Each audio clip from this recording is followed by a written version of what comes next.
Je m'appelle Benjamin Olvaux, j'ai 35 ans, je suis garde forestier et je viens d'écrire un livre qui s'appelle « Les arbres qui cachent la forêt ». Ce bouquin, c'est le récit d'une année en forêt, en Ardennes, dans la vallée de la Semois. Donc je raconte ce qui s'y passe, ce qu'on y fait, comment la forêt a été disons, agencée et conduite par l'homme de façon artificielle jusqu'à aujourd'hui et surtout comment elle le sera demain de façon beaucoup plus naturelle. En ce qui concerne notre manière de la cultiver, on est en train de revoir complètement notre approche, quoi. Et donc le fil conducteur de ce bouquin, c'est finalement le rapport entre la forêt et les hommes, comment les différents utilisateurs de la forêt se la partagent. Donc les utilisateurs, c'est-à-dire les forestiers, les exploitants, les bûcherons, les chasseurs, les pêcheurs, les touristes, les scouts, enfin la liste est trop longue, mais tout le monde se partage la même forêt, mais chacun y voit sa source d'intérêt. Et c'est pas toujours évident de faire cohabiter tout ce petit monde-là au sein d'un même espace, quoi. Maintenant, la forêt, avant d'être un lieu de travail, une terre destinée à produire du bois, c'est d'abord et avant tout la nature, la beauté de la nature, quoi. Quelque chose qu'on reçoit comme ça gratuitement et qui fait du bien à beaucoup de personnes. En général, on s'y sent bien dans la forêt. En tout cas, pour ma part, c'est l'endroit où je me sens le mieux, quoi. C'est ma place, je pense. Parce que c'est un espace de liberté, un dernier peut-être, une réserve de silence aussi. En tout cas, c'est un endroit qui invite sans arrêt à la réflexion et à la pensée, quoi. Et ce bouquin, c'est ça aussi, c'est au fil des saisons, une série d'idées, de pensées, de réflexions que j'ai eu envie de partager. Ce qui se passe dans la nature sans l'intervention de l'homme est pour moi la base de tout et l'exemple à suivre. C'est ce qu'on pourrait appeler le grand livre. Tout est dedans, il n'y a qu'à observer et déchiffrer.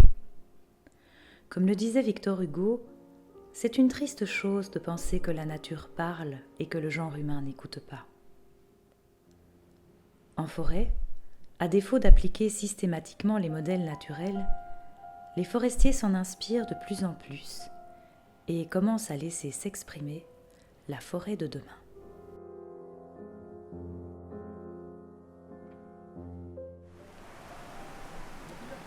Donc on est là au bord de la Semois, en plein cœur de la vallée, c'est le décor du livre, hein. Alors j'ai pas grand chose à dire sur la Semois parce qu'il y a des écrivains qui l'ont fait beaucoup mieux que moi. Il y a juste une chose que j'aime beaucoup, c'est que c'est quelque chose de complètement intemporel en fait. Si tu m'enlèves du cadre et que tu prends l'image derrière moi, je sais pas dater ça. Les arbres, les roches, la rivière, ça n'a pas d'âge. Tu sais pas dans quel siècle on est. Et ça c'est assez propice à la réflexion, tu vois. T'es un peu ailleurs en fait, un peu hors du temps, hors de notre époque. Ça c'est quelque chose que j'aime beaucoup.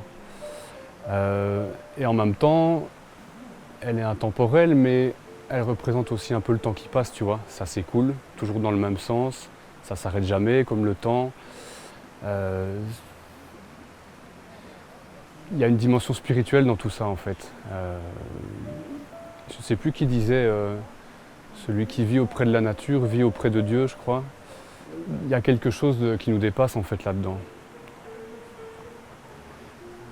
Alors, ça, c'est parce qu'on est hors saison, on est en novembre, là, effectivement, c'est calme. Maintenant, si tu viens ici en juillet, tu auras peut-être 5 kayaks grosses fluo qui vont passer avec des gens qui hurlent. Ce ne sera pas la même ambiance. Mais disons, quand on est un peu hors saison comme ça permet de penser, de se recharger, ouais. Voilà.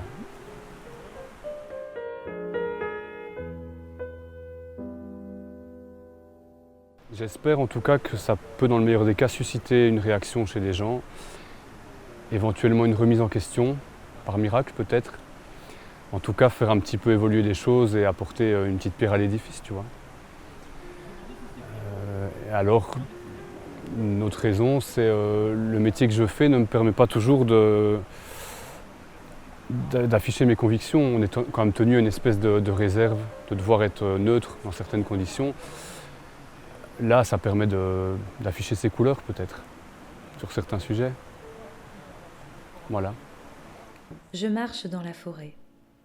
Au travers des branches, j'entends là-bas la rumeur diffuse du monde qui s'agite. Je le devine, mais sans le voir. À défaut d'en être coupé, je me trouve simplement un peu à côté, à l'écart, presque retiré. Quelle curieuse sensation que celle d'assister de loin à la folie humaine sans y participer. À bien des égards, la société des arbres est profondément plus instructive et salutaire que la société des hommes.